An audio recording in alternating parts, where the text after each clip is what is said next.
করে বায়না, দুপুরবেলা নিরামিষ রান্নাবান্না হয়েছে, এখন আর নিরামিষ চলবে না, ডিমের ঝোল করে দাও। আমিও তেমনি ঠিক শর্টকাটে ডিমের ঝোলও করে দিয়েছি।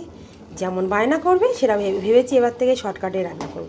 কড়াইটারাই কিচ্ছু বার করিনি জানো তো, এই বাটির মধ্যে ডিম আলু সেদ্ধ করেছি, বাটিতেই ঝোল করে নিচ্ছি। এই যে দেখো, কাঁচা লঙ্কা চিড়ে অল্প মশলা দিয়ে ডিমের ঝোল।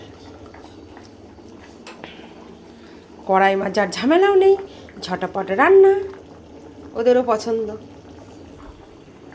এরকম করছে কেন? দেখো আজকে কিসের ডিমের ঝোল রান্না করছি, দেখে যাও। আজকে কড়াই বার করিনি,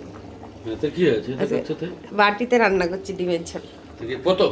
হ্যাঁ, বাটি করে বাটি চচ্চড়ি হয়, কি আলাদা টেস্ট হয় নাকি? সাধারণত তো কড়াই রান্না করি, তো বাটিতে সাধারণত বাটি চচ্চড়ি টচ্চড়িগুলো একবারে বসিয়ে দিই, ডাল সেদ্ধ করি।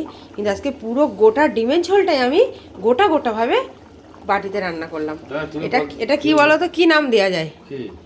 এটা নাম হচ্ছে ডিম বাটি। কেমন হয়েছে বলো তো, তোমরা করো। যদি বেশি ভালো না লাগে, যখন ভালো না লাগবে রান্না বান্না করতে, তখন এইরকম একটু বড় বাটি নেবে, ঝটপট করে ডিমের ঝোল রান্না করে নেবে।